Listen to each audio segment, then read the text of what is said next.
Hello students.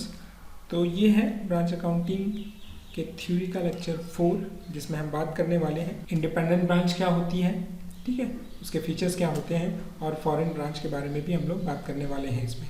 तो चलिए शुरू करते हैं। तो हम लोग को बहुत अच्छे से पता है कि ब्रांच जो है वो 3 टाइप के होते हैं, dependent branch, independent branch and foreign branch, जिसमें लास्ट के 2 जो हैं इंडिपेंडेंट एंड फॉरेन ब्रांच, उसके बारे में हम लोग इस वीडियो में जानने वाले हैं, ठीक है।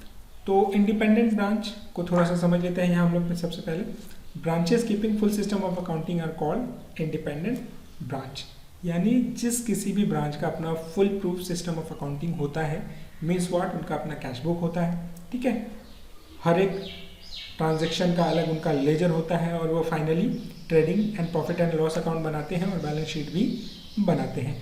तो ऐसे ब्रांचेस को क्या कहा जाएगा? Independent branch.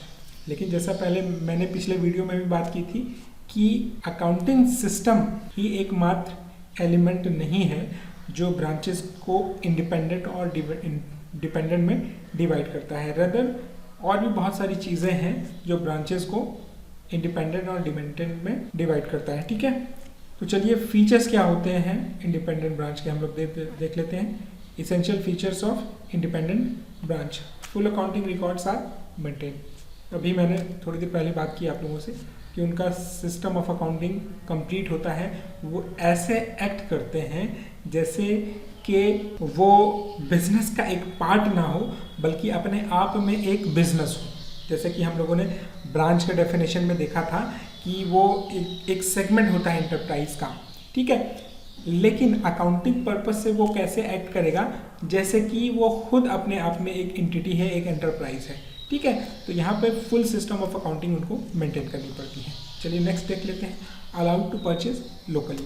हम लोगों ने डिपेंडेंट ब्रांच के वीडियो में देखा कि उनको ये अथॉरिटी नहीं होती है कि वो लोकली कोई सामान परचेस कर लें।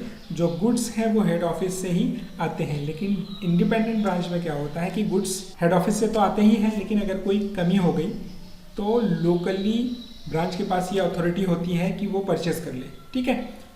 उनको किसी तरह के ऑर्डर लेने की आवश्यकता हेड ऑफिस से नहीं है। वो स्वतंत्र है कि माल घट गया तो वो लोकली लेकर के और ब्रांच में रखें और उसको बेचें, ठीक है। नेक्स्ट है एक्सपेंसेस बाउंड बाय ब्रांच। वहाँ हमने क्या देखा था कि मेजर एक्सपेंसेस जो हैं वो हेड ऑफिस बियर करता था और जो माइनर छोटे छोटे पेटी कैश एक्सपेंसेस होते थे वो ब्रांच को बियर करना पड़ता था। लेकिन यहाँ वो स्थिति नहीं रहेगी। यहाँ पर क्या होगा, हैवी एक्सपेंसेस हो या माइनर एक्सपेंसेस हो, पेटी कैश एक्सपेंसेस हो, दोनों ही तरह के एक्सपेंसेस ब्रांच खुद बियर करेगी और इतना अपने आप में वो सक्षम भी होती है क्योंकि वो इंडिपेंडेंट है और इसके लिए उसको कोई भी ऑर्डर हेड ऑफिस से लेने की ज़रूरत नहीं होती है। उसको पहले से ही अथॉरिटी प्रोवाइड कर दी जाती है, ठीक है।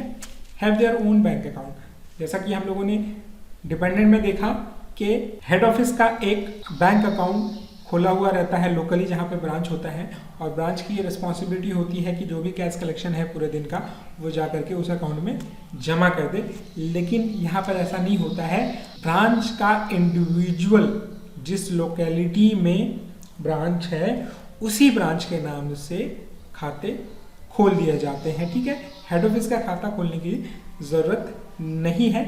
यहाँ पर क्या होता है कि हेड ऑफिस सिर्फ प्रॉफिट के बारे में जानना चाहती है और कैश ट्रांजैक्शन तो होता है क्योंकि अल्टीमेटली क्या है कि profit belongs to the head office, जो मेन बिजनेस उसका। लेकिन यहाँ पर ये बाध्यता नहीं होती है कि हर रोज़ आपको जाकर के जो भी कैश कलेक्ट हुआ है वो आप हेड ऑफिस के अकाउंट में डिपॉजिट करें। यहाँ पर क्या है कि अपनी सुविधा अनुसार अपने बैंक अकाउंट से जो कि लोकल ब्रांच ने अपने नाम पर खोला हुआ है उसको वो उस बैंक अकाउंट से हेड ऑफिस के ब्रांच में ट्रांसफ़र कर देगी या किसी और मीडियम से।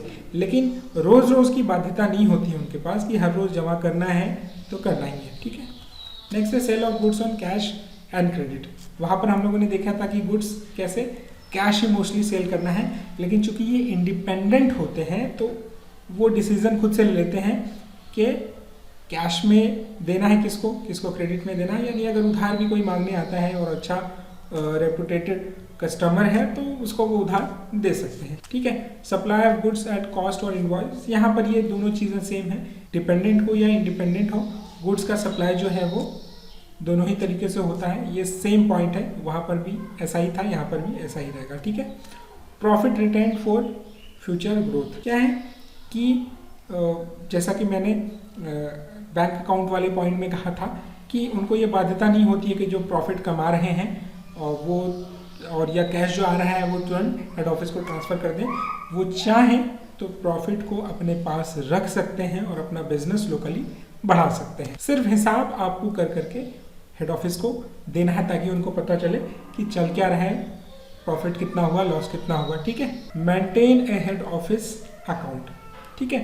ये हेड ऑफिस अकाउंटिंग मेंटेन करते हैं, जैसे कि डिपेंडेंट ब्रांच के टाइम पर क्या करता है हेड ऑफिस एक ब्रांच का अकाउंट मेंटेन करता है, उसी तरीके से यहाँ पर जस्ट इसके उलट ब्रांच हेड ऑफिस का अकाउंट मेंटेन करता है और देखता है कि कितना आया कितना गया, ठीक है। अब फॉरेन ब्रांच में आ जाते हैं हम लोग। तो when a branch is located in a foreign country it is called foreign branch. Such branches will keep their books of accounts in foreign currency.